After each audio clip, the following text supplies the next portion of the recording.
Otra vez, buenas tardes. Vamos a Buenas tardes. Buenas tardes, profe. iniciar este rollo, ¿no? Entonces, está. Buenas tardes, profe. Buenas tardes. Ambrosio Zúñiga, Presente, profesor. Antonio Hernández, Presente, profe.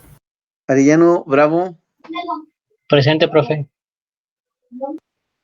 Avelino Sánchez, Presente. Cadena Ayala, De la Mora, Presente, profesor. González Velázquez,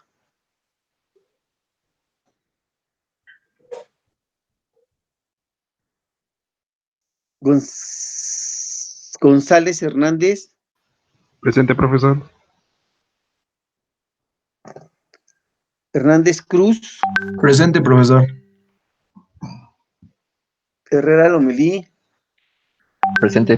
Buenas tardes. Buenas tardes. Julián de la Cruz,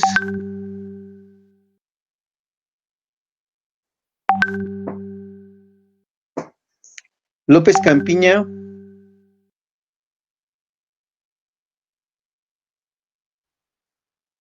Lugo Ursúa.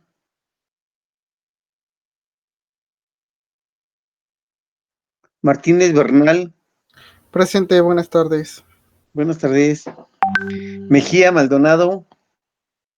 Presente, profesor. Buenas tardes. Buenas tardes. Ordóñez Carrasco. Presente, profesor. Osorio Pérez. Presente.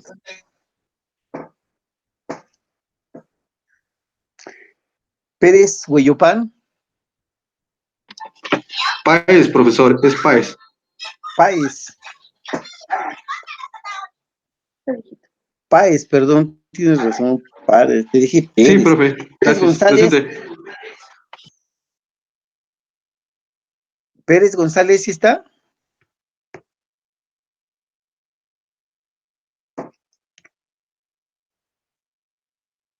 Ramírez Jiménez.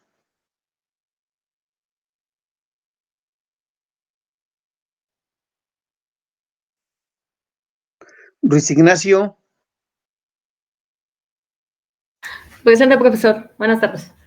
Buenas tardes. Ruiz Munguía. Aquí estoy. Presente, profe. Ruiz Rodríguez. Presente, profesor. Sánchez Flores. Presente, profesor. Suárez González. Presente, profesor. Buenas tardes. Trujillo Sánchez. Presente, profesor. Buenas tardes. Buenas tardes a todos. Centeno Molina.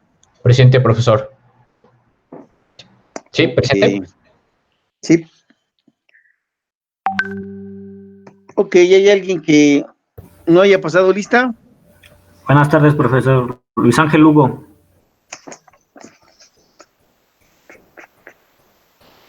Ok, pues buenas tardes otra vez. Vamos a iniciar esto.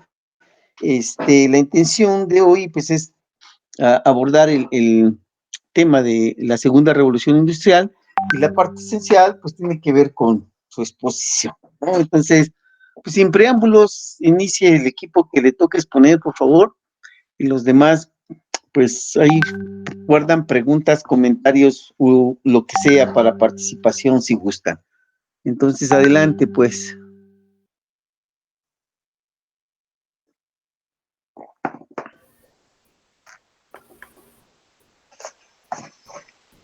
Ya se ve mi pantalla, perdón. Sí. Pues, Sí. yo Ok, no la sí. veo. Ahí está.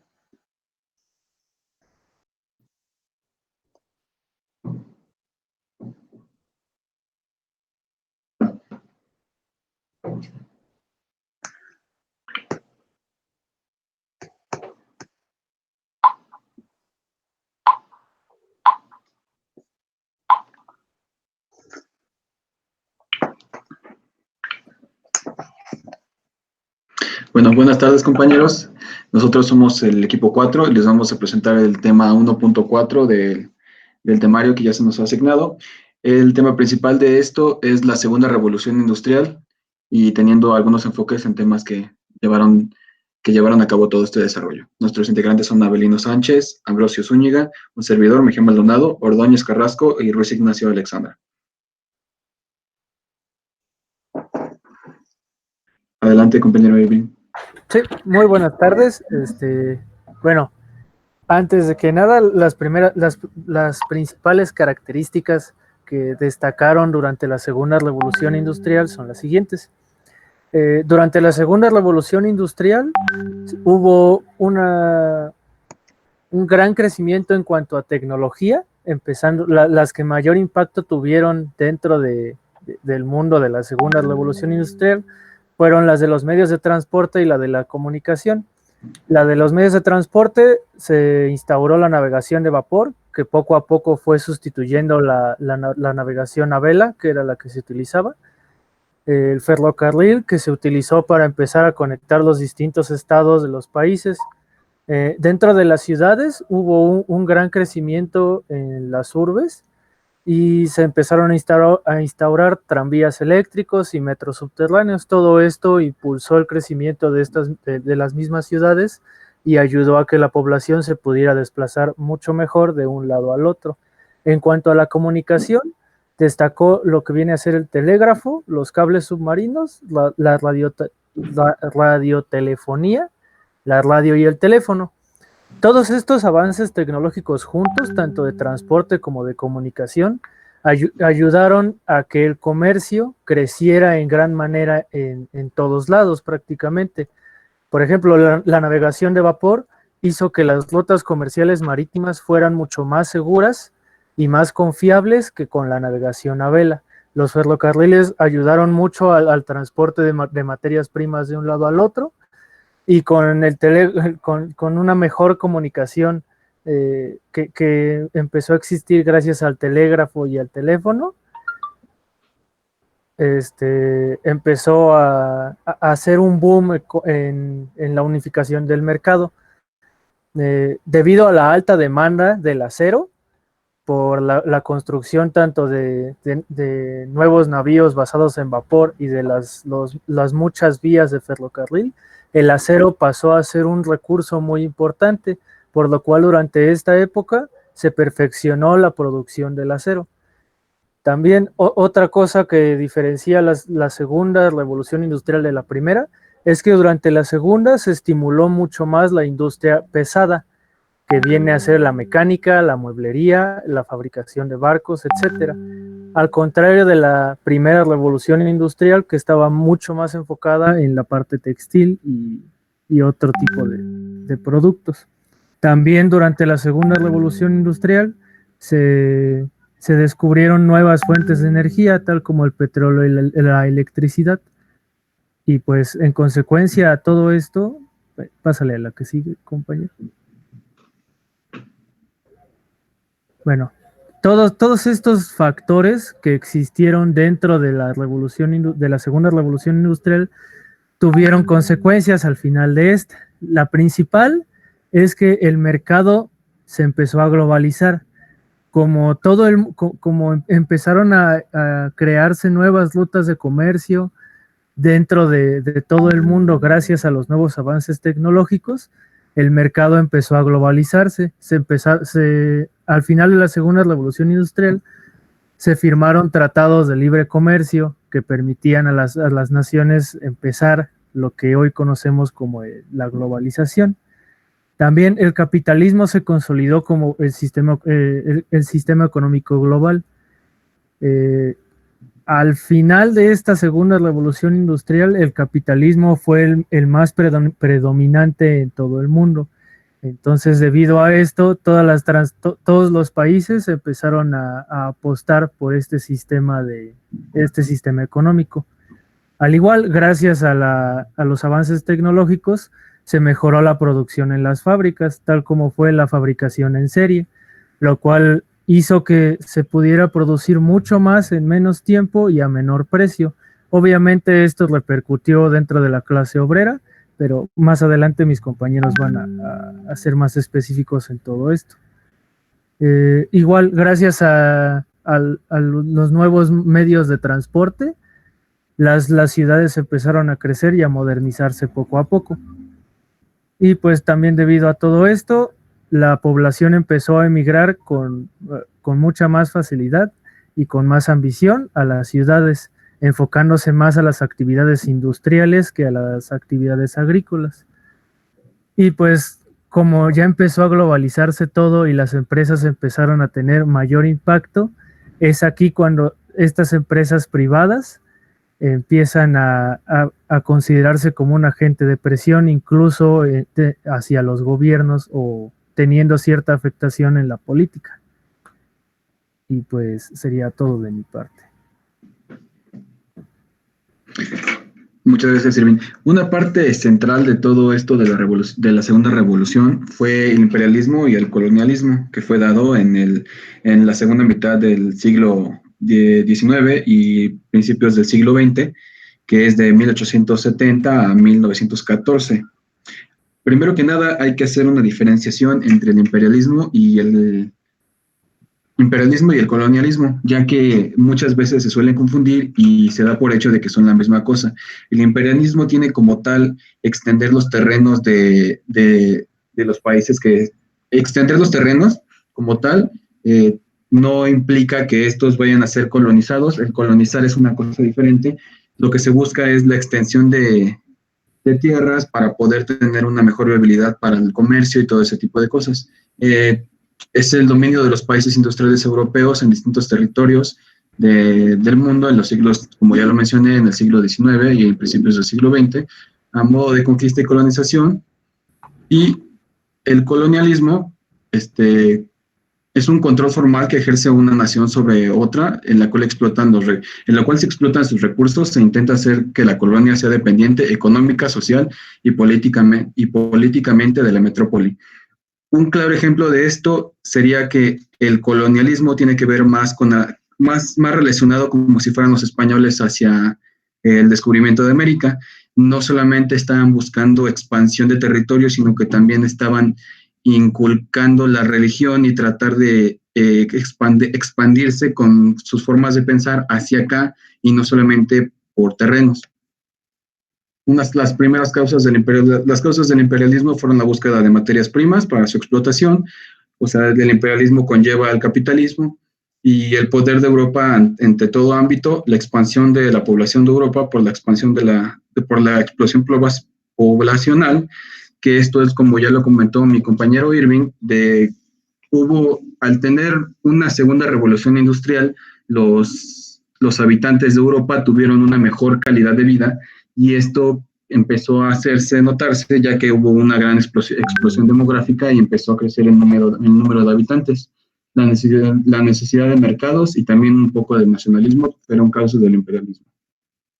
Justificaciones europeas para el imperialismo, llevadas, como ya se los mencioné, expandir la evangelización en tierras alejadas de Dios en este momento, y como parte del desarrollo de la ciencia y explorar nuevas tierras, pues también se dio esta parte, ¿no?, de explorar por la ciencia y por la aventura, y llevar la civilización a lugares que no estaban tan cerca de la metrópoli y irse expandiendo como territorio. También uno de los grandes elementos que facilitaron todos estos avances, el ferrocarril, fue fundamental para todo esto, que empezaron a hacerse las máquinas de vapor. Como lo menciona mi compañero Irving, el abasto de acero no era tan abundante en ese entonces, pero se descubrieron algunas técnicas para poder empezar a introducir oxígeno en el proceso de forjado del hierro, y así se dieron cuenta de que podían tener mejor una segunda fuente de acero para poder utilizarlo en las vías del tren, ya que las vías que eran de hierro puro no tenían un buen desempeño a lo largo de los años, y el acero sí llegaba a durar 10 años sin tener que darle mantenimiento. Para armas modernas, el poder naval, que también, como lo mencionó mi compañero Irving, era parte de las nuevas máquinas de vapor que podían estar funcionando, sobre todo en Reino Unido. El teléfono, el teléfono fue el último invento, pero también se dio a conocer una línea de telégrafo, la radio y por último el teléfono, que dieron el gran salto para poder hacer como tal la primera comunicación a larga distancia, que fue desde Europa hasta América. También esto es una parte de la colonización que tuvieron las grandes urbes en ese entonces del siglo XIX, como lo muestra aquí la imagen. Reino Unido con toda la parte de sus colonias en África y parte del sur del este de Europa, Francia con el color azul, Portugal, España, Países Bajos, Bélgica, y no podría faltar, aunque no es parte de Europa ni de África, Estados Unidos. También lo que tuvo un gran impacto para la segunda revolución industrial, no tan solo en el área de Europa, sino que también en América, fue el Canal de Suez y el Canal de Panamá. El Canal de Suez sí fue para Europa y el Canal de Panamá fue, en este caso, para Estados Unidos. El Canal de Suez fue inversionado por los ingleses. El Canal de Suez es construido en una colonia de Egipto por el gobierno egipcio y permite el paso desde el mar Mediterráneo, hasta el hasta el Índico. Entonces, era una conexión que se tenía directamente sin tener que estar rodeando toda África. También el Canal de Panamá, como ya lo mencioné, fue como tal, Estados Unidos ayudó a Panamá a independizarse de Colombia, y esto les daba como tal una gran ventaja, porque podían estar cruzando por el Canal de Panamá, y se inauguró en 1914, demostrando el poder de una nueva potencia mundial, Estados Unidos. Y bueno, como consecuencias del imperialismo, a partir de 1870 se comienzan a generar alianzas como la Triple Entente. La Triple Entente está conformada por Reino Unido, Francia y Rusia. Y la Triple Alianza estaba formada por el Imperio Alemán y austrohúngaros. Comienza una guerra armamentista por todos los desarrollos que hubo en armamento, y por todas las ambiciones y el imperialismo y tratar de conseguir más terreno para cada nación, pues la Primera Guerra Mundial en 1914.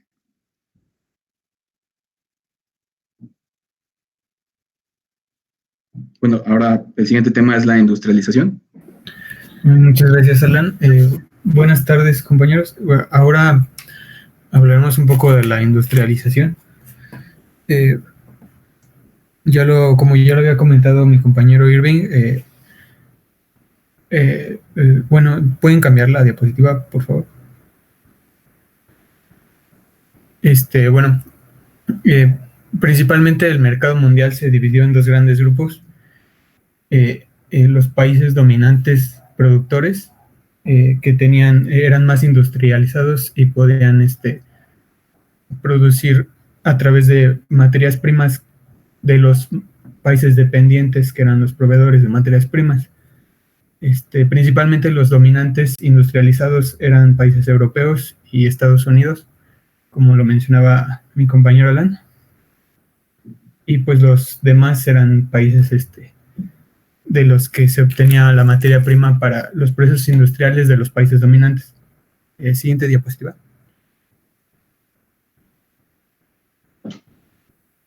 Otra característica de la industrialización es que se dio la explotación laboral,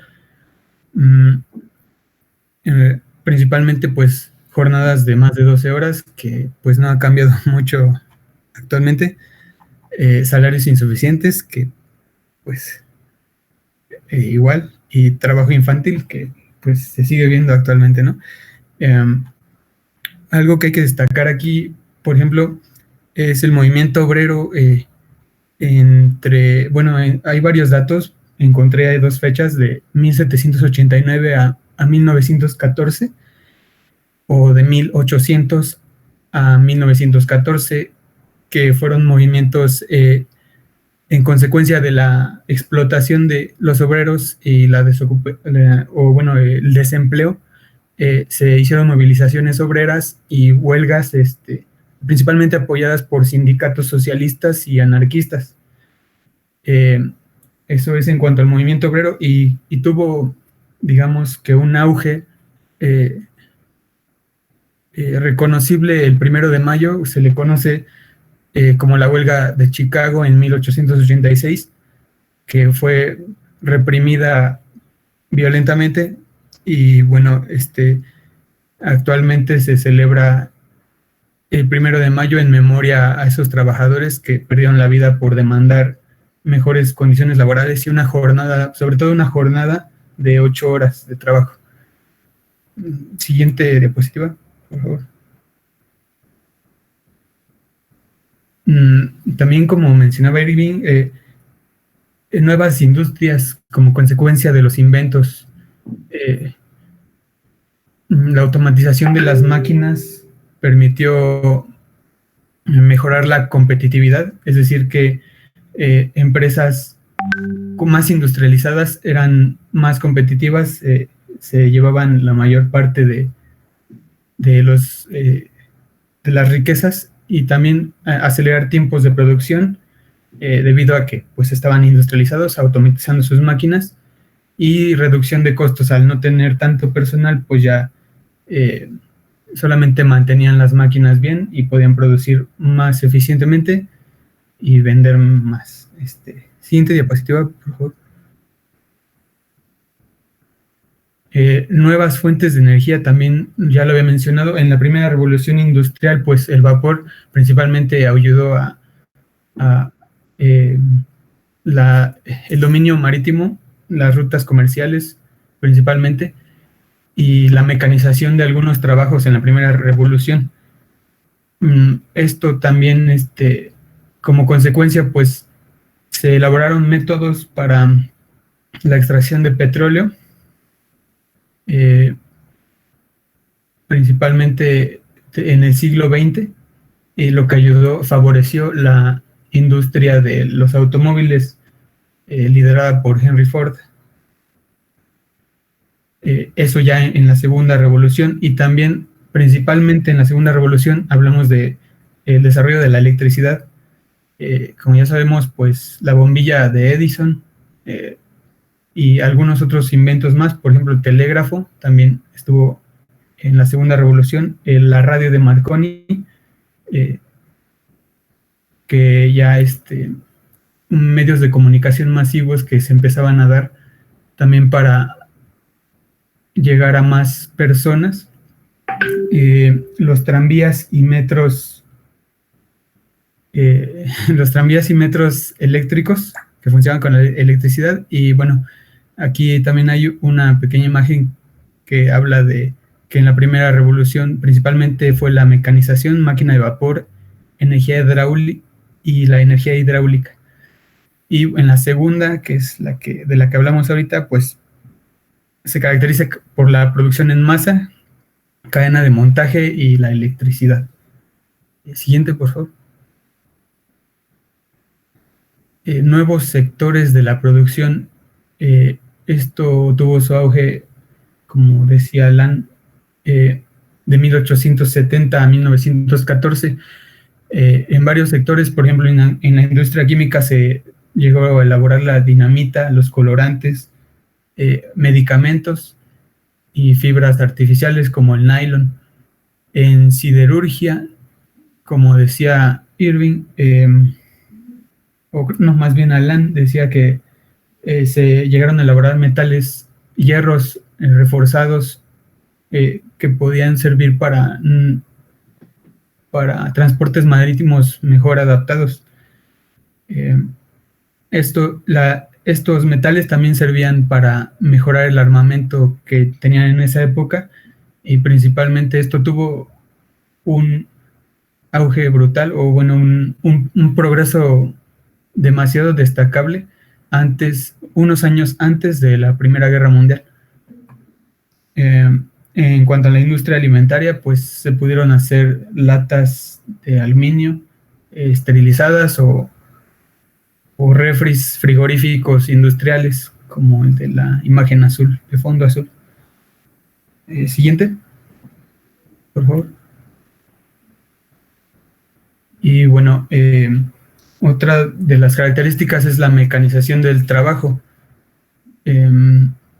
Como pueden ver ahí, pues es una imagen de una planta de producción de Henry Ford. Siguiente, por favor. Estos métodos pues rompen con los métodos del pasado, que eran principalmente artesanales. Tardaban mucho tiempo, la gente hacía todas las cosas a mano y bueno, transformaban la materia prima dentro de un mismo proceso. Aquí hay algunos ejemplos de artesanías, principalmente sombreros, platos, ollas de barro o figuras talladas en madera. Y estos trabajos pues no requerían de mucha especialización, como se vio después en la segunda revolución. Siguiente, por favor. Esto requirió nuevas formas de control de producción y del trabajo, nuevos sistemas de organización. Principalmente hablamos del Taylorismo y el Fordismo.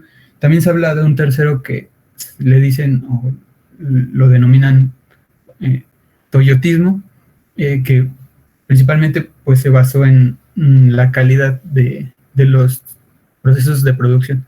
Siguiente, por favor. En cuanto al Taylorismo, tenemos que tuvo su auge de 1856 a 1915, y de sus características principales, en Taylorismo y Fordismo podemos decir que tenían una planificación científica del proceso productivo de la empresa.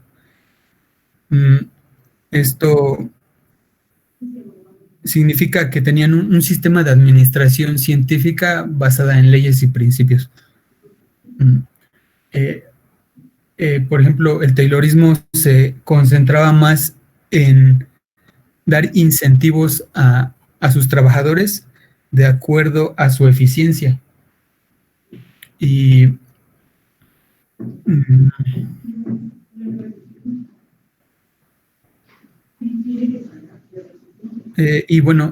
no tiene en cuenta estrategias de comercialización. Además,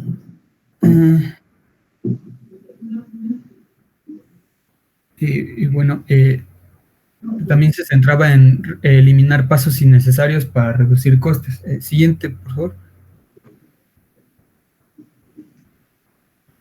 En cuanto al Fordismo, este fue ya más del siglo XX, de 1940 a 1970, y principalmente pues es el trabajo en cadena. Se dio principalmente en fábricas de automóviles. El trabajo era más especializado, se optimizaba el rendimiento, se intentaba abaratar las mercancías con la compra masiva de estas, y pues sí tenía un enfoque de incorporar estrategias de comercialización y localización para permitir un número creciente de consumidores y mayor remuneración. También a diferencia del Taylorismo, incentivaba a sus trabajadores no por la eficiencia, sino por el tiempo de trabajo. Y hasta aquí. Siguiente, por favor. El desarrollo del transporte.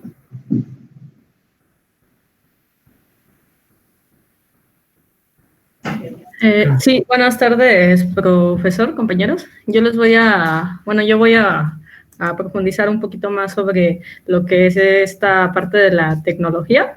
Bueno, de los avances tecnológicos que se presentaron en esta segunda parte. Por favor, a la siguiente, gracias. Principalmente esta parte se caracterizó por la llegada del ferrocarril, como, ya lo mencionaron mis compañeros por ahí, a grosso modo. Fue la llegada del ferrocarril eléctrico y también una de las razones por el cual estalló el sistema de producción. Entiéndase esto como que los procesos de producción que se pusieron de manifiesto en esta segunda parte, pues se vieron más visibles, estuvieron más presentes y los aprovecharon en su totalidad. Inglaterra fue quien se especializó en la construcción de estos ferrocarriles y posteriormente pues se encargó de exportarlos a todo el mundo. Esto generó un vínculo de dependencia a este país, ya que pues se debía de mantener esa relación con los ingleses para poder abastecer los repuestos y el servicio técnico para mantener este método de transporte. Alan, por favor, la siguiente diapositiva. Con el estallido del sistema, se aumentó la producción y esto llevó a la búsqueda de nuevos combustibles. A su vez, esto permitió la creación de nuevos tipos de transportes más veloces, como el barco con motor de caldera, que junto con el ferrocarril fue lo que permitió expandir el comercio. Siguiente, por favor. Aunado con todo esto, vienen también las nuevas fuentes de energía. Siguiente. En 1848, el desarrollo tecnológico en China permitió la perforación de pozos esto era como que de esperarse y posteriormente pues se extendió por todo el mundo. Y ya en 1879 se concretó el descubrimiento de la electricidad, ¿Puedes cambiar la diapositiva, por favor? Ah, me faltó una. Bueno, perdón, ¿puedes regresarle? Creo que la quité. Una disculpa. Bueno, un fallo técnico. Les decía, en 1879 se concreta el descubrimiento de la electricidad. Esto ya venía estudiándose por varios investigadores, haciendo diferentes aportes a lo largo del tiempo. Pero pues finalmente fue Thomas Alva Edison quien inventó la lámpara incandescente. Esto permitió el uso de alumbrado público y el hogar, un avance pues para aquella época pues grande, porque antes pues la iluminación era con otro tipo de material, con esas lamparitas, y bueno, con esto pues vino lo que fue el alumbrado público. Ahora sí, por favor, siguiente diapositiva. Y bueno, por último, en la parte de las telecomunicaciones, como se mencionó al inicio, lo que principalmente destacó fue el invento del telégrafo, el teléfono y el cine. Siguiente diapositiva, por favor. El telégrafo fue construido en 1837 por Samuel Morse, denominado como código Morse. Este era un artefacto que permitía una comunicación al instante mediante un idioma de puntos y líneas. Este artefacto alcanzó una gran repercusión en las principales ciudades del mundo, donde se tendieron extensos cableados en un principio, el cual era utilizado solamente para los ferrocarriles, pero posteriormente esa tecnología se extendió para el uso de los telégrafos. El teléfono llegó en 1876 por Antonio Meucci, no, realmente no sé cómo se pronuncia. Él inventó este dispositivo de telecomunicaciones diseñado para transmitir conversaciones por medio de señales eléctricas. Un dato curioso es que Alexander Graham Bell fue el primero en patentar esta idea, pero no fue quien lo inventó, y en ocasiones pues se le confunde con el inventor. Y por último, la llegada del cine. En 1895 los hermanos Lumière crearon el primer cinematógrafo que transmitía imagen sin sonido. La primera película que emitieron se llamó, creo que se llamó La salida de los obreros de la fábrica Lumière. Y pues bueno, el cine resultó un medio de expresión y comunicación de gran influencia. También un avance que pues sorprendió a todos para aquella época. Y bueno, estas fueron como que las principales innovaciones en el campo de la tecnología de esta segunda parte que es la revolución industrial. Lo dejo con mi siguiente compañero. De mi parte sería todo. Muchas gracias, Alexandra. Siguiente, por favor. Bueno, yo les voy a hablar más a profundidad sobre los avances de la ciencia y la medicina, y entre otras tecnologías, ¿no? Adelante, por favor. Aquí podemos ver, del lado izquierdo, en la parte superior, vemos algo que nos empezó a comentar nuestro compañero Irving, que era lo del acero, ¿no? El acero se empezó a utilizar, fue sustituido el hierro, pero el acero seguía teniendo las mismas características, ya sea en plasticidad, elasticidad y dureza, era muy bueno, pero querían hacerlo de menor costo y de mejor producción. Y gracias a Bessemer, que es el que está del lado izquierdo, en 1856 introdujo el convertidor, que es el que se ve al ladito, que reducía enormemente los costes de producción. O sea, la descarburación era de 3 toneladas que se reducía aproximadamente de 24 horas a 10 a 20 minutos. Empezó a trabajar mucho más rápido. Pero no solo fue el acero parte fundamental de la segunda revolución industrial, sino también la química, cuyos productos se multiplicaron a medida que las investigaciones de laboratorio progresaban. Primero fue la química de base, que era el ácido sulfúrico. Después entró la química orgánica, que eran ya colorantes artificiales, y fertilizantes, entre otras cosas, ¿no? Pero este sector tuvo un factor muy grande en Alemania, debido a que este país poseía una tradición más antigua de investigación sistemática pues basada en una educación científica formal y en la introducción de ciertas técnicas. De hecho, la industria química fue una de las ramas que experimentó una mayor diversificación y crecimiento ante la aparición de nuevos materiales de gran demanda como bienes intermedios. Entre ellos destacaba el vidrio, las fibras artificiales, el caucho, los abonos, los medicamentos, los tintes y también otros necesarios en las nuevas aleaciones metálicas. Pero no solo fue Alemania uno de los países que destacó, sino también Estados Unidos, pues estos tomaron liderazgo tecnológico mundial, superando rápidamente a Gran Bretaña o Inglaterra. Tanto en la producción de acero como en la producción de químicos y en la industria de automoción y la generación y consumo de las nuevas fuentes de energía. Todas estas innovaciones son desde el punto de vista científico más complejas que las de la primera revolución industrial. Claro, es evidente. Y debido a esto requerían niveles de cultura y educación muchos más elevados. De hecho, aquí es donde entra nuestra parte, porque se necesitaba una difusión sistemática de la educación técnica y también una buena difusión de la educación superior, que es donde entramos nosotros, los ingenieros, para poder incorporarse, bueno, a todas estas nuevas tecnologías, ¿no? De hecho, las universidades y las empresas crean laboratorios de investigación para el perfeccionamiento continuo de los productos y de los distintos procesos que se van generando. Y de hecho, antes de la segunda revolución industrial, las invenciones más importantes fueron del tipo empírico. No llevaban tanto un proceso o un método científico como lo son ahora.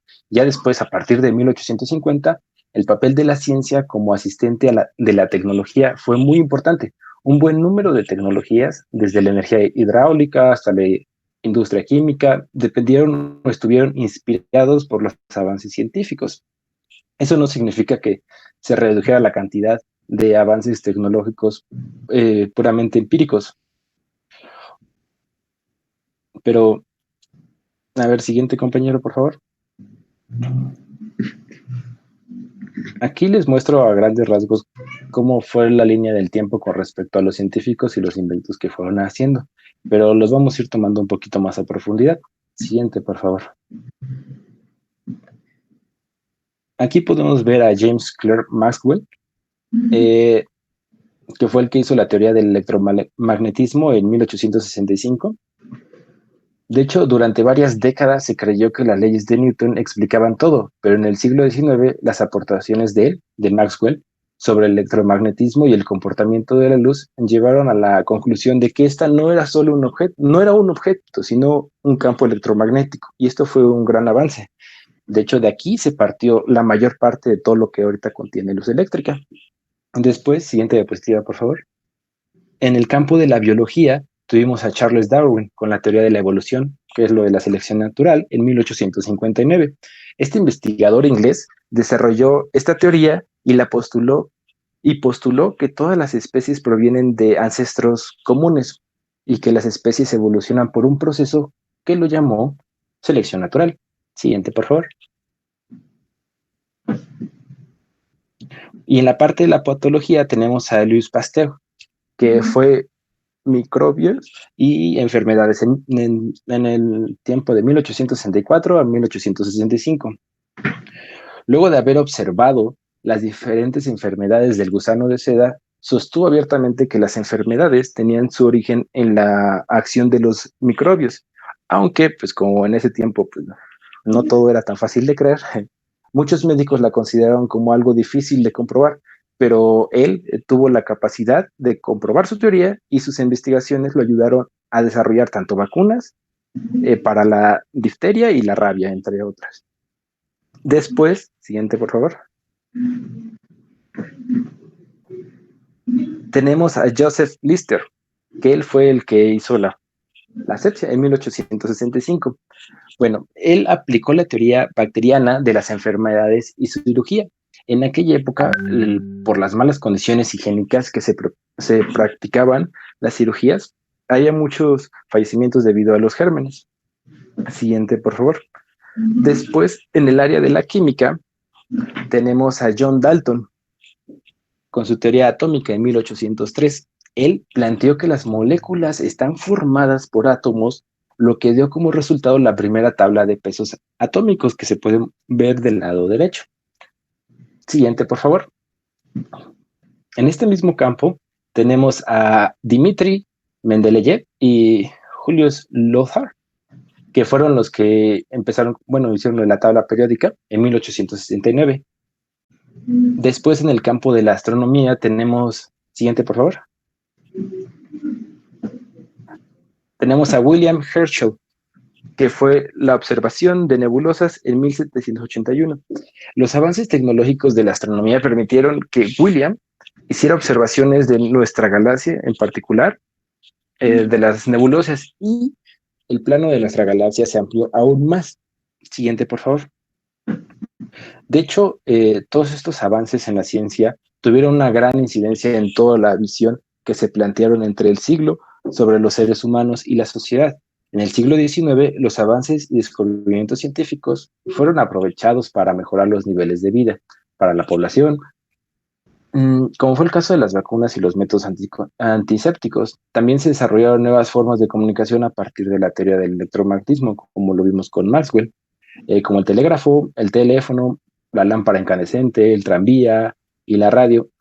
Además, se sentaron las bases para los avances tecnológicos y científicos que desarrollarían durante el siglo XX, que es lo que pues se va viendo ahorita. Y ahí en la imagen se puede ver el teléfono, que fue por Antonio Meucci en 1854, la radio, Nikola Tesla con Marconi, el tranvía, Werner y la lámpara incandescente. Al siguiente, por favor. Bueno, esa es la parte científica, pero a nivel mundial. Ahora vayamos un poquito a la parte de México. ¿Qué es lo que pasaba, no? Siguiente, por favor.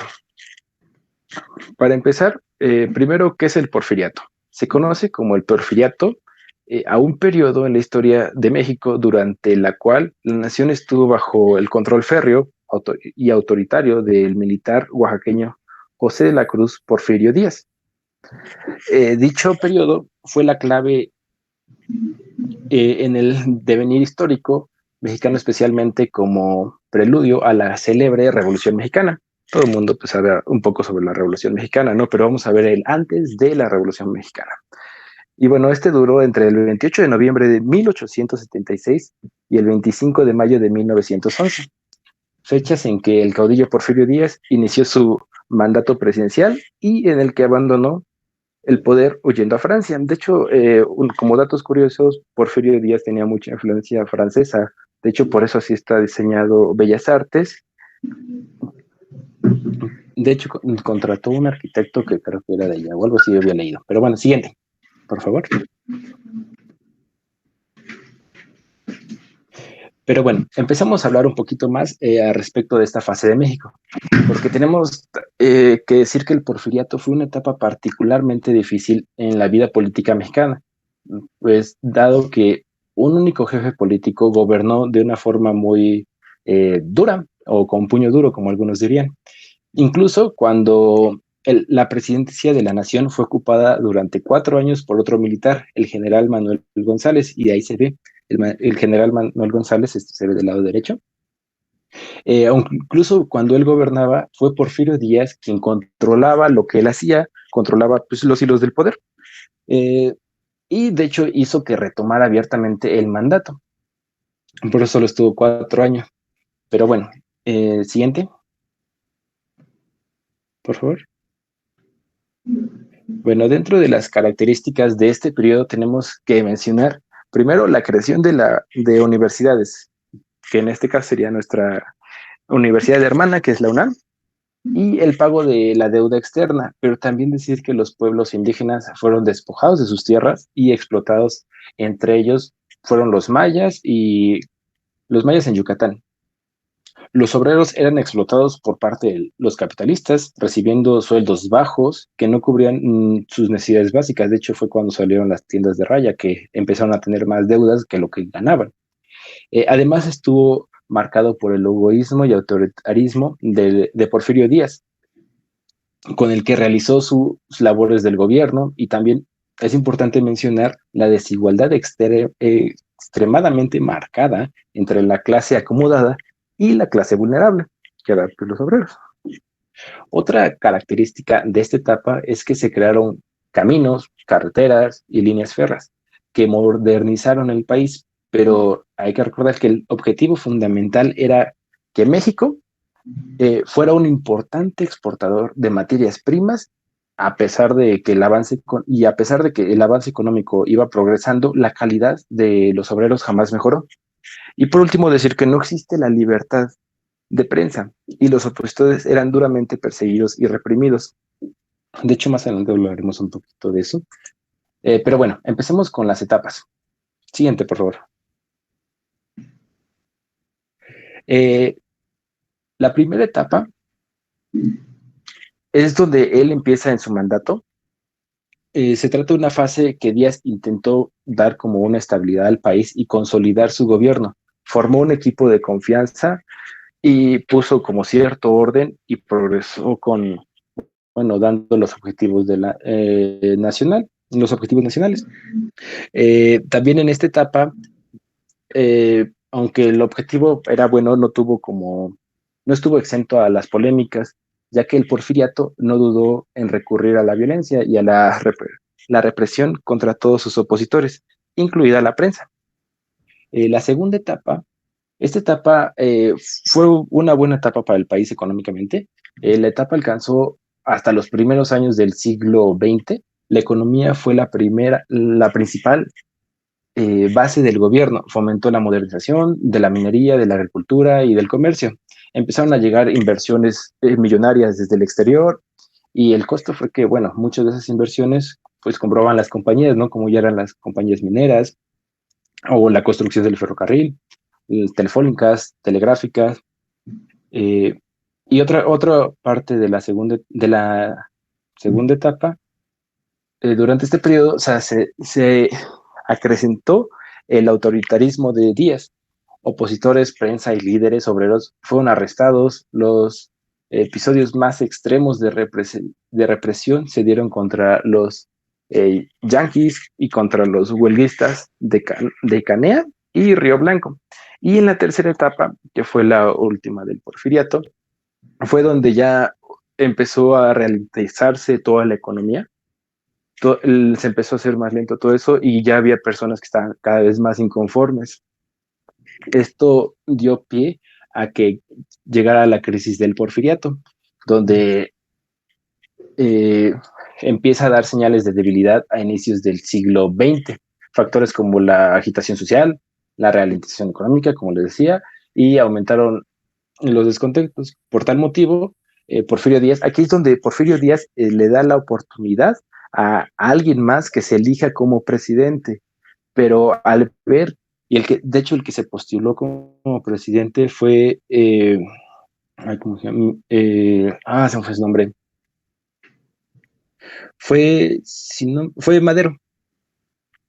Fue Madero, fue el que se postuló y él tuvo jaló mucha gente porque tenía una ley anti-porfirio, anti el porfiriato, pero como Porfirio Díaz vio que estaba ganando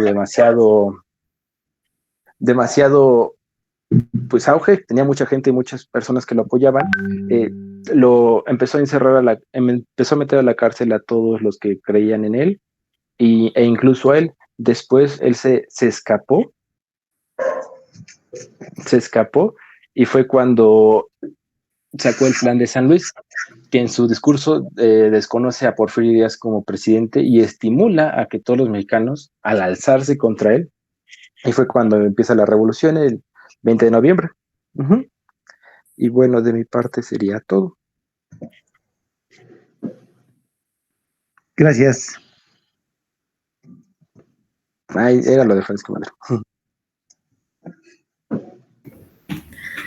Bueno, hasta aquí alguna pregunta, compañeros, profesor. Me dejaron, ¿cómo les diría yo? Saturado de tanta información. Abarcaron, me parece que bastantes temas. Bueno, por un lado está bien, aunque por otro me parece que, yo insisto, ¿no? Es nos saturamos, creo. En fin, para el grupo en general y para el equipo en particular, yo preguntaría, ¿a qué conclusiones pueden llegar con esa lectura? Y en todo caso, con la exposición de los compañeros. Conclusiones a las que pueden llegar acerca de lo que es el desarrollo de la segunda revolución industrial. Vamos a preguntar directamente. ¿Qué les parece? ¿O alguien quiere participar antes de que empiece a preguntar directo?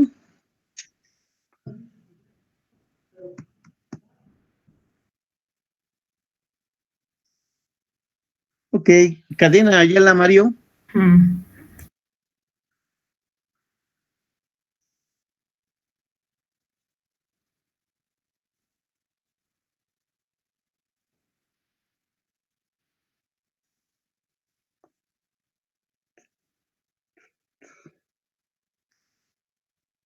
¿No se encuentra cadena?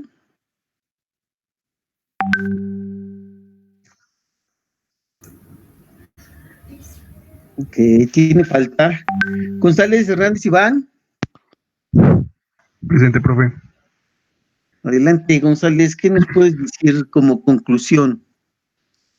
Bueno, yo diría que la segunda revolución industrial afectó a todos los aspectos sociales. Profe, perdón. Es que no podía activar mi micrófono. Discúlpame, ya está hablando tu compañero, ¿ah? Sí. Bueno, la segunda revolución industrial tiene tanto consecuencias positivas como consecuencias negativas. Podría decirse que las consecuencias positivas fueron el incremento de la producción, los avances científicos o la mejora de los transportes. Y lo negativo sería la creación de una masa de trabajadores industriales que vivían en condiciones infrahumanas. Ahí fue cuando también se empezó lo que es la explotación infantil, meter a los niños a las fábricas y no tenían nada de derechos. Se puede decirse que fue tanto bueno como mal. Ok, me parece que es correcto lo que nos dice el compañero Iván. Vamos a continuar en ese sentido, ¿no? Piensen en consecuencias. Quizás el ejemplo que puso el compañero puede servirles de algo. Herrera Lomelí. Aquí ando, presente. Adelante. Bueno, yo opino que a lo mejor, bueno, como lo veo, es que esa época de alguna forma ya prefigura lo que somos ahora como, o se parece más ya lo que vendría a ser el sistema actual, ¿no? Ahí ya se expande mucho la industria, como mencionaron mis compañeros, y pues ya permite fortalecer más a la clase de arriba, a la clase burguesa. Y se distingue muy bien ya las dos partes, ¿no? Está la parte, digamos, elitista y la parte de la gente, de la gente trabajadora. Entonces, pues... Proletariado. Uh-huh. Herrera, sí. ¿Cuáles son los cambios que se sufren en relación al uso de energía? Los cambios de energía, perdón. Bueno, el uso de energía. Yo vi que los compañeros expusieron que pues ya se empezó, por ejemplo, las vías férreas, empezó a escuchar el telégrafo. Con Maxwell, pues es la de electromagnetismo, entonces ya es el cambio de energía tradicional al telégrafo, incluso ya el teléfono, ya empezó a prefigurar ahí. ¿Es a lo que se refiere la pregunta? Perdón. Sí, bueno, en relación a la electricismo, que sería la energía eléctrica, ahí nos referimos a un tipo de energía que antes no se usaba. Me llama la atención cuando dices energía tradicional, ¿a qué te refieres con eso? Bueno, se ocupaba el carbón mucho, ¿no? Se ocupaba no había a lo que me refiero es que el electromagnetismo ya es como una energía que está muy presente actualmente en nuestros días, pero tradicionalmente se ocupaban otras fuentes de energía, ¿no? Como el carbón, no sé, o sea, lo único que se me viene, pero ya más moderno, ya más próximo. ¿Será porque era la única que había? Ajá, exacto. Ok, y después, ¿qué se empieza a usar además de la energía eléctrica?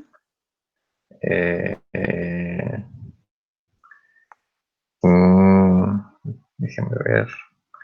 Pues otra se me viene a la mente esa. El compañero que expuso sobre el tema, sobre la energía, sobre los cambios de energía, ¿qué nos puede decir? Allá se fue el compañero del equipo. Profesor, bueno, lo que decíamos era que también, aparte de la electricidad, el petróleo también forma parte de la segunda revolución industrial. Ok, gracias. Entonces ahí tenemos dos aspectos o dos tipos de energía que son relevantes, ¿no? A partir de, pues prácticamente fines del siglo XIX y todo lo que viene a ser el siglo XX, ¿no? Hoy estamos en un proceso de cambio de energía. La energía es fundamental, sustantivo para el desarrollo de la producción industrial. Sin energía, sin fuentes de energía, no se puede hacer prácticamente nada, ¿no? Si siguiéramos dependiendo de la fuerza humana, pues bueno, sería muy complicado. Entonces, una de las cosas que le ha permitido al ser humano poder avanzar, desarrollar y crear inventos y generar más cosas, tiene que ver fundamentalmente con el descubrimiento de nuevas fuentes de energía, ¿vale? Si existía antes la fuerza animal, la fuerza del ser humano, después la pasamos para poder establecer lo que viene a ser el uso del carbón para la máquina de vapor. Esto se supera, se pasa a un segundo nivel, se descubre, digamos, la energía eléctrica, se descubre el petróleo y se empiezan a implementar nuevos combustibles y se empieza a desarrollar una nueva energía para desarrollar la industrialización.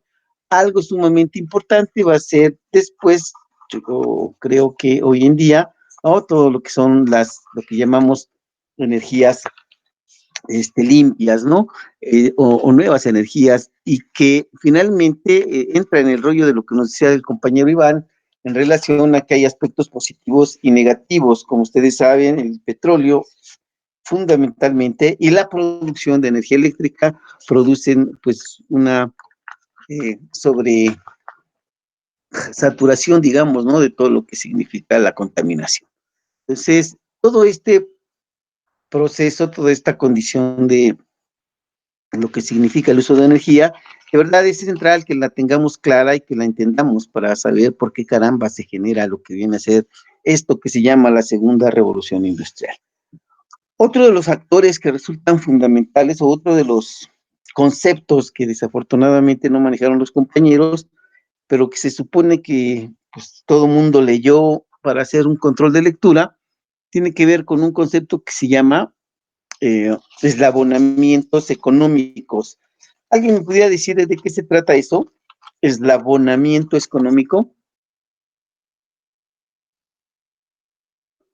Y me llamó la atención porque trabajaron, bueno, insisto, fue muy extensa la exposición, pero les faltaron manejar algunos conceptos básicos de la lectura.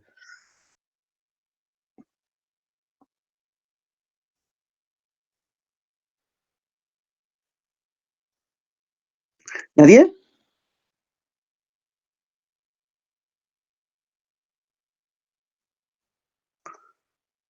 Ok, nada más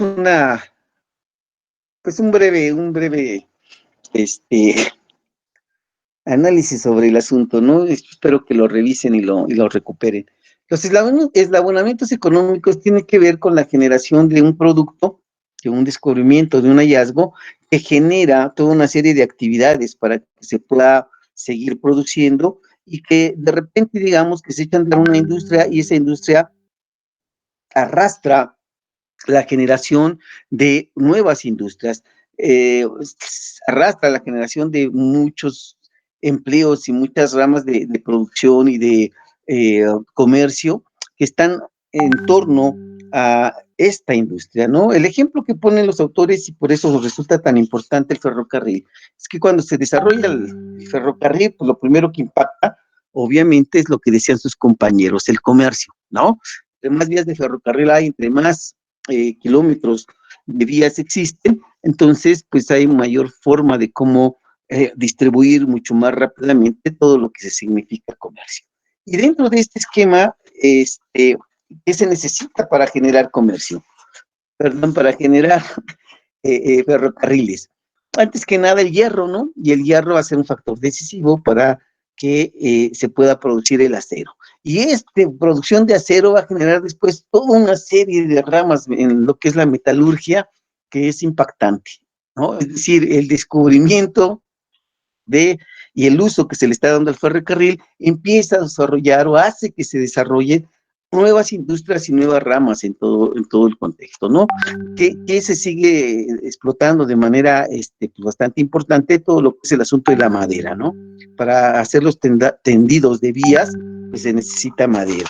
Y entonces todo ello va a generar una serie de fuentes de empleo que, pues bueno, es bastante importante, ¿no? Ustedes seguramente saben, o han leído o han visto gran parte de lo que son las vías de ferrocarril fueron construidas por chinos, ¿no? Trabajadores chinos que eran importados por su mano de obra barata y que, bueno, prácticamente explotados para generar toda esa producción.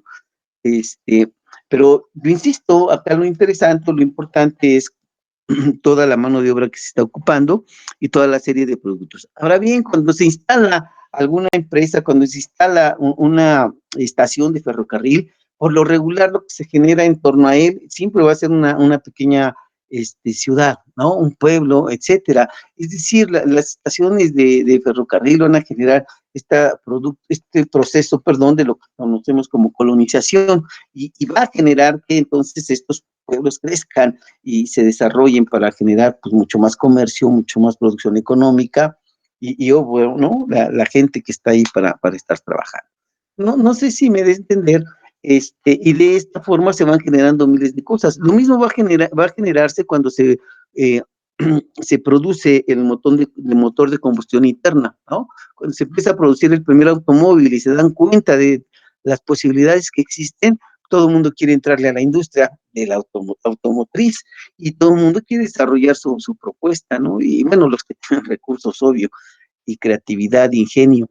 Y todo esto va a generar que se empiecen a desarrollar multiplicidad de cosas. Cuando se descubre el petróleo, no se imaginen todo lo que pasó, ¿no? Todo lo que sucede en torno al descubrimiento del petróleo es impresionante. Hoy prácticamente creo que no hay nada que no tenga algo de petróleo. Fundamentalmente los plásticos, etcétera, ¿no? Entonces, este concepto de eslabonamiento económico que se va a generar a raíz fundamentalmente primero de lo que es la industria ferrocarrilera, va a empezar a impactar tu desarrollo. Hay otra cosa que no se mencionó mucho en el tema, aunque a decir verdad, tampoco en la lectura, tiene que ver con la generación de lo que conocemos como monopolios, ¿no? Durante este periodo también se van a generar los grandes monopolios en donde ciertas industrias acaparan el mercado. Y esta va a ser una de las manifestaciones fundamentales de lo que es el nuevo imperialismo, ¿no? Esto que trataron de explicar los compañeros al inicio, y que tiene que ver, yo insisto, no con la conquista de territorios, sino con la imposición de normas económicas para poder hacer que la gente o que otra ciudad, otra nación dependa del desarrollo tecnológico, ¿no? de una más, o de la producción que en un momento dado pueda brindarse, de los productos que una nación genera. Y el asunto de los grandes monopolios que se empiezan a gestar durante el siglo XIX es la esencia de todo lo que se conoce hoy en día como las empresas transnacionales, ¿no? Las grandes empresas transnacionales que llegan e imponen condiciones hasta de trabajo. Algo que me pareció muy interesante en la exposición es que decía uno de sus compañeros que las condiciones de trabajo en las que se vivían, digamos que mediados del siglo XIX, finalmente seguían prevaleciendo hoy en día, ¿no? Es decir, largas jornadas de trabajo, salarios que no alcanzan, gran desempleo, etcétera, ¿no? Y bueno, efectivamente pudiéramos pensar que tal cual es, pues así resulta, ¿no? Sin embargo, los trabajadores hicieron muchas cosas. Si ustedes otra vez comparamos a los obreros europeos con los obreros, pues, vamos a decir, de Latinoamérica o quizás hasta asiáticos, Los europeos viven, no sé, igual que los gringos, que les gusta 10 veces mejor. Y hay diferencias en ese sentido, ¿no? Gran parte de las luchas que se dan en Europa primero y que después repercuten en todo el ámbito del continente, finalmente sí tienen un efecto, aunque es diferenciado, ¿no? En México también se libran luchas de ese tipo, también hay luchas sindicales de trabajadores obreros por mejores condiciones de trabajo, y durante algún tiempo me parece que se gozó de este privilegio, ¿no? Más cuando en un periodo que se llama el Milagro Mexicano se puede establecer ciertas condiciones y prestaciones y circunstancias. Sin embargo, todo cambió, ¿no? Todo este periodo que primero es un periodo de imposición por parte del capitalismo y de explotación brutal. Después viene toda una serie de luchas, de revoluciones, de movimientos, y se da un poco de beneficio hacia los trabajadores para que después finalmente haya una, vamos a decir, contrarrevolución por parte del capitalismo, de la burguesía, y que hoy nuevamente estemos en condiciones de desventaja, ¿no? Hay, digamos, sociedades mejores que las nuestras. ¿Ok? Entonces, bueno, no los quiero abrumar más. Me parece que, perdón, sí me falta un concepto muy importante que tampoco se tocó. Tiene que ver con algo que se llama la concepción del tiempo. No sé si alguien del equipo o alguien del grupo puede hablar acerca de lo que es de lo que habla la lectura acerca del tiempo.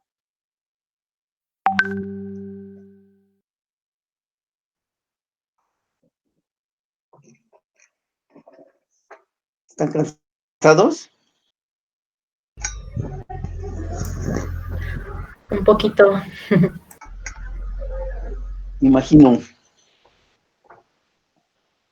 Entonces, ¿no? ¿Nadie? ¿Qué le significa el tiempo para ustedes?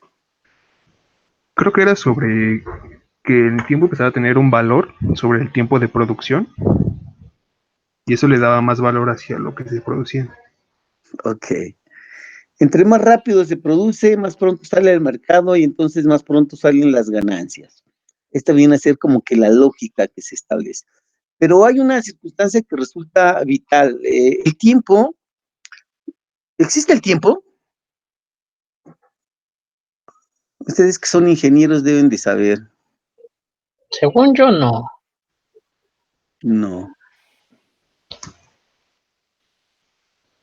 ¿Alguien sabe la ley de la relatividad? El tiempo sí existe, lo que inventamos fue la forma de interpretarlo para poder hacer nuestras cosas. Eso es todo, eso es básico y fundamental. Claro que existe el tiempo, si el tiempo no existiera, pues no existiría nada, ¿no? Uno de los factores fundamentales para poder explicar nuestro universo está en el tiempo, ¿no? Y esta viene a ser una de las condiciones primarias. Y entonces, en este esquema, efectivamente, la forma de medirlo es lo que inventa el ser humano, ¿no? Cómo se concibe, cómo se percibe. Y ustedes saben, dicen por ahí que a veces uno quisiera tener los suegros o las suegras dicen que quieren tener a su yerno 3 minutos, pero abajo del agua, o más, ¿verdad? Pero esta condición tiene que ver con esa percepción, ¿no? El hombre puede percibir breves periodos que se hacen sumamente extensos o largos, y hay periodos largos que se pueden sentir que el tiempo pasa demasiado pronto. Esta condición, finalmente, yo insisto, cuando se establece una medición del tiempo para poder establecer los procesos de productividad, cambia absolutamente todo.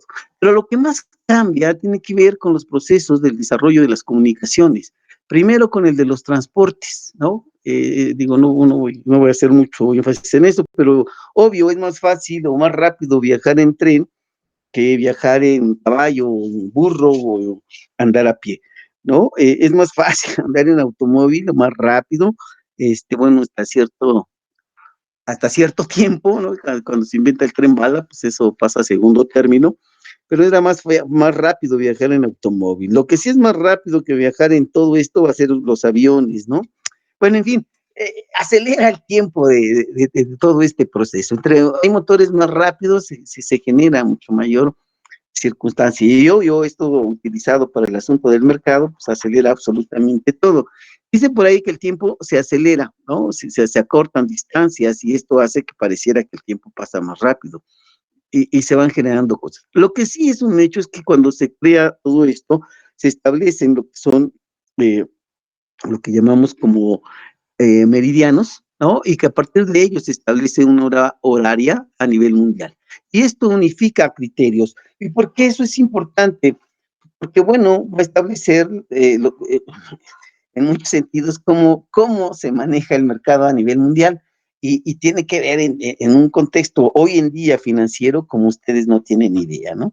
Dicen que el horario de verano se estableció fundamentalmente para poder estar cerrando casas de bolsa en un lugar y mientras que otras están abriendo y estén coordinadas, digamos, completamente, que siempre haya casas de bolsa funcionando, ¿no?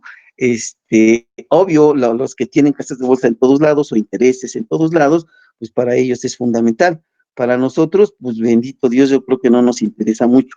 Pero la parte central tiene que ver con esta concepción del tiempo, ¿no? O dicen que para la gente moderna todo es mucho más rápido. Y no hablemos de las comunicaciones, ¿no? Las comunicaciones, como ustedes saben, y esto nos permite tener esto, nos comunicamos, bueno, a veces no tan rápido como uno quisiera, pero esta parte viene a ser fundamental, ¿no? Entonces, la concepción del tiempo es una circunstancia fundamental para el ser humano. Cuando las cosas pasan muy rápido, no nos damos cuenta, parece que la vida transcurre de volada, estamos ocupados, y la verdad es que la vida es en ciertos grados sencilla. Cuando ustedes están aburridos, cuando están tediosos en clases de humanidades, pues hace esto extenso, ¿no? Y todo depende de cómo lo viva en el momento, ¿vale? No es lo mismo hablar que estar escuchando. Cuando la gente habla, pues bueno, finalmente podemos decir que pasa mucho más rápido, ¿no? Se hace más corto el tiempo. En fin, percepciones del tiempo. Todo está medido y regimentado básicamente por el proceso de producción que impone el sistema capitalista, ¿no? Sale, pues. Espero que se haya entendido. ¿Tienen alguna pregunta? Ni espero respuesta, ya sé que van a decir que no. Entonces, les voy a pedir de favor que vean el video que está en la antología. Si no mal recuerdo, también lo subí a Classroom, para que hagan su respectiva opinión, ¿no? Y su control de lectura de este tema, la segunda revolución industrial. Tuve un error, bueno, varios, pero siempre tengo, pero me di cuenta y quisiera corregir. En los equipos que repartí las exposiciones la clase pasada, tuve un error. Me faltaron 2 temas por repartir, aunque hoy los expusieron de manera breve. Yo quisiera que se pudieran ampliar, ¿no? Entonces, quedamos que el equipo 5 exponía a Carlos Marx, el 6 a Freud, perdón, el 1 a Freud, ¿sí es el 1? Sí, ¿verdad? Y después el 2 a Nietzsche. Entonces, el equipo 3, de favor, vamos a modificar lo que les había dado y van a exponer lo que es imperialismo y colonialismo, ¿vale? Y el equipo 4 va a exponer lo que es el porfiriato. La intención de las exposiciones, yo insistiría en 2 cosas, ¿no? Tratar de hacerlas fluidas, no necesariamente breves, no necesariamente largas. Aquí lo importante sería identificar los aspectos centrales, ¿no? Y les decía yo hoy, el equipo, pues bien por su esfuerzo, trabajaron mucho, presentaron muchos temas, pero me parece que quedaron sueltos algunas cosas esenciales, ¿no? Y vamos, eso es lo que me parece que no tendría que pasar, ¿vale? Entonces, los invito a que pongan atención cuando lean pues la información. Y volvería a insistirles, si tienen alguna duda, pues aquí están los medios, ¿no? Para comunicarnos. ¿Ok? ¿Tienen preguntas o comentarios? No. Entonces, gracias a todos, muy buenas tardes, que descansen, nos vemos el próximo viernes con el siguiente tema. ¿Vale? Gracias. Sí, profe, gracias. Gracias. Buenas tardes. Maestro. Adiós a todos. Gracias, profesor.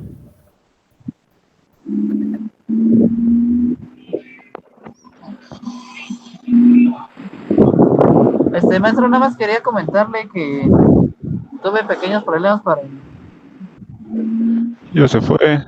Ya se fue, güey. Ya te dejó. Víctor, no.